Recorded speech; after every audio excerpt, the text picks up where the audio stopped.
Baik, perkenalkan nama saya Maria Yunita One dari kelas A reguler sore semester 7. Ini merupakan tugas yang ke-12 dari mata kuliah Sosiologi Terapan. Jadi di dalam video kali ini akan membahas mengenai hasil review dari buku yang ke-12 dengan judul Media Sosial, Politik dan Negara. Jadi ada pula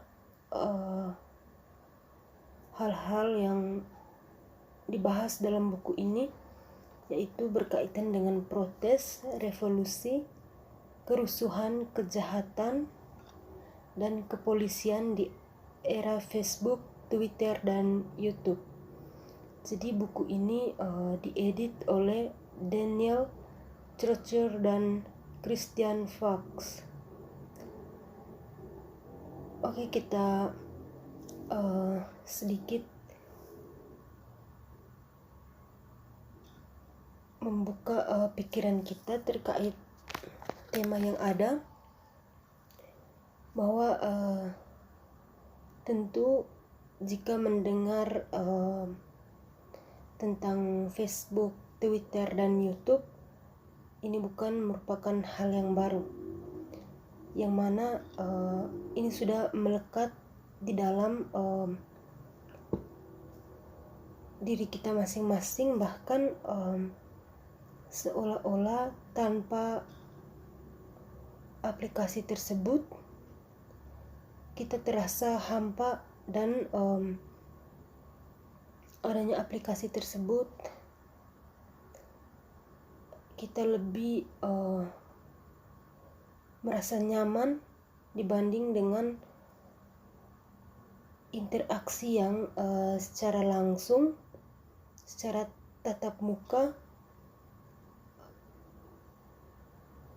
dan secara face to face. Jadi dengan adanya aplikasi Facebook, Twitter, dan YouTube, mengapa saya sering menyebutkan ketiga aplikasi tersebut, karena langsung merujuk pada buku kali ini. Jadi buku ini sebetulnya ingin menjelaskan bagaimana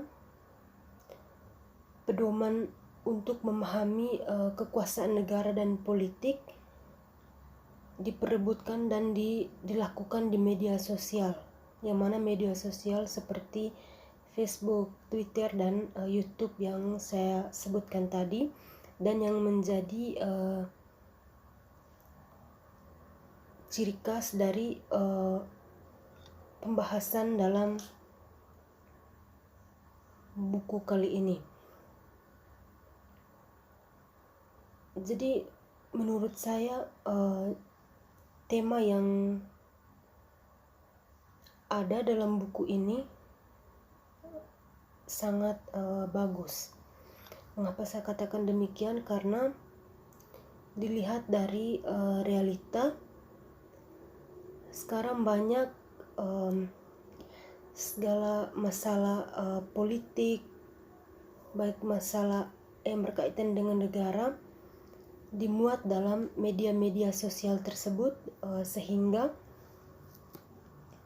masyarakat dengan bermodalkan teknologi yang ada seperti HP, mereka bisa mengetahui apa saja yang sedang terjadi di dunia politik dan juga di dunia kenegaraan dalam suatu wilayah. Jadi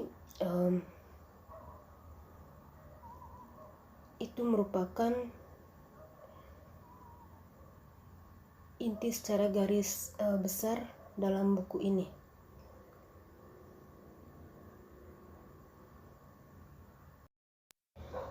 Jadi jika itu tadi saya sudah menjelaskan sedikit terkait buku ini, yang mana penjelasan itu saya simpulkan dari adanya judul buku yang hampir mencakup isi buku secara keseluruhan. Jadi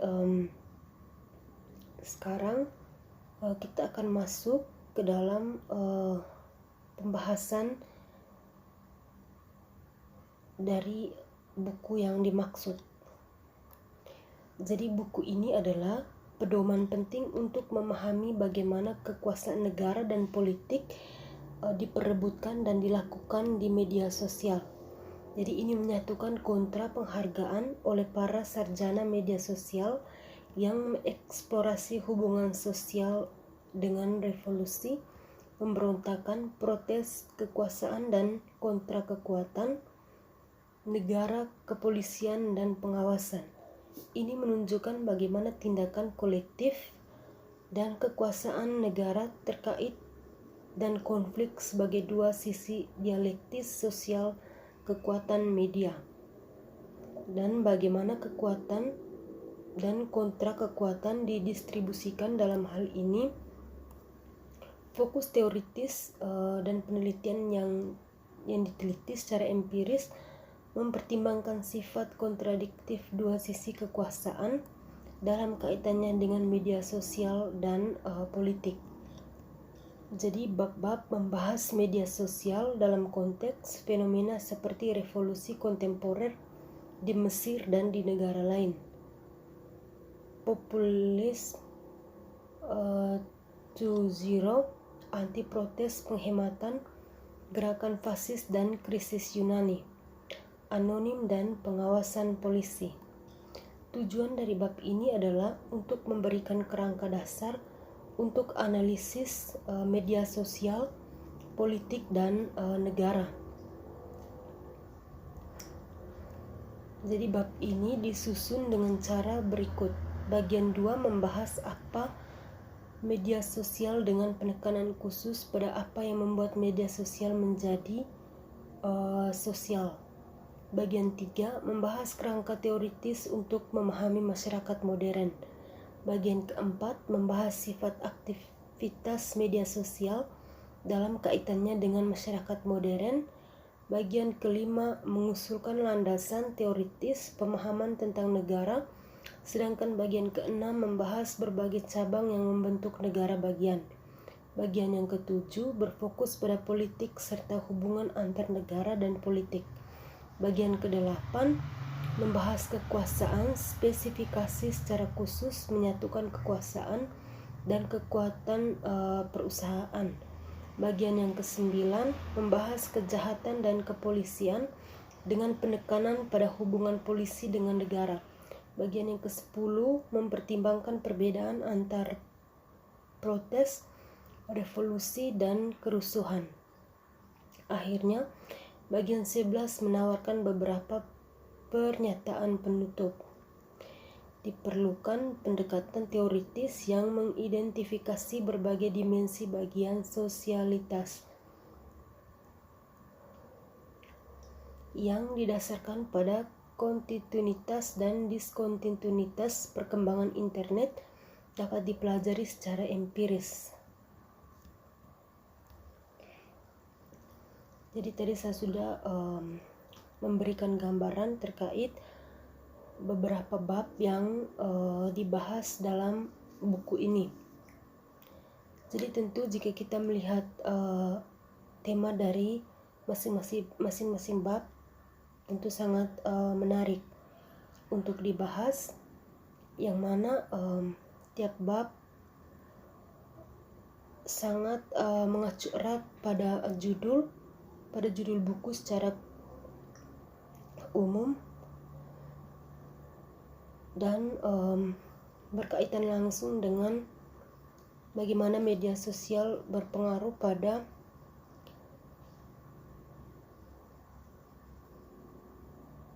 konflik dan dan protes revolusi kejahatan kepolisian di era Facebook, Twitter, dan YouTube. Jadi media sosial memiliki peranan yang sangat penting dalam berbagai siklus kehidupan, yang mana sekarang seperti yang kita lihat bahwa orang-orang sudah menyatu dengan adanya media sosial. Bahkan dengan adanya media sosial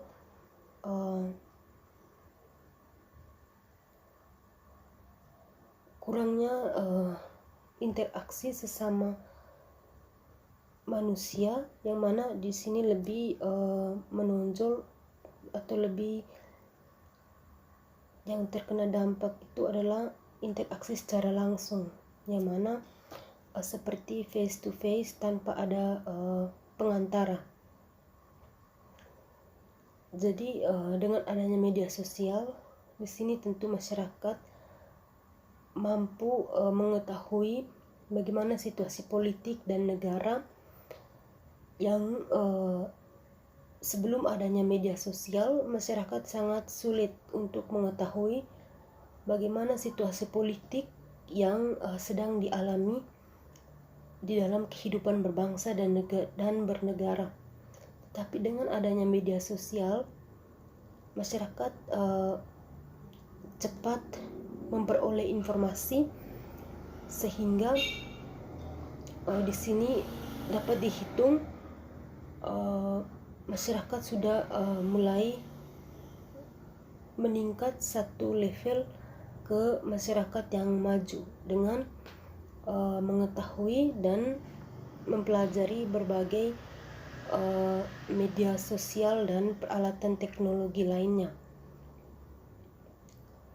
Tentu jika berbicara mengenai media sosial, di sini juga ada dampak-dampak negatifnya.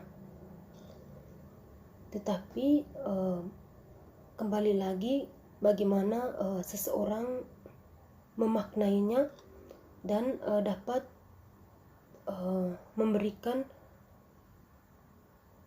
manfaat pada dirinya ataupun sebaliknya.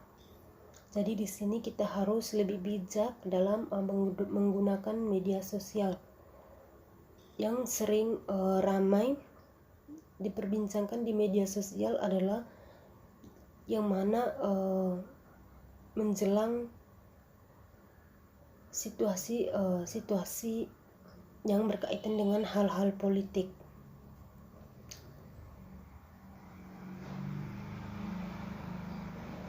Jadi segala protes dan lainnya dapat dimuat di Facebook, Twitter, dan YouTube dengan secara bebas oleh orang-orang. Namun jangan lupa kembali lagi untuk melihat apa saja yang dimuat dalam media tersebut, dan tentunya harus melihat pula bahwa hal tersebut mempunyai manfaat untuk masyarakat luas atau tidak. Jadi itu saja pemahaman saya terkait buku ini. Atas perhatian saya ucapkan terima kasih dan sampai jumpa di video-video tugas yang selanjutnya dari mata kuliah Sosiologi Terapan.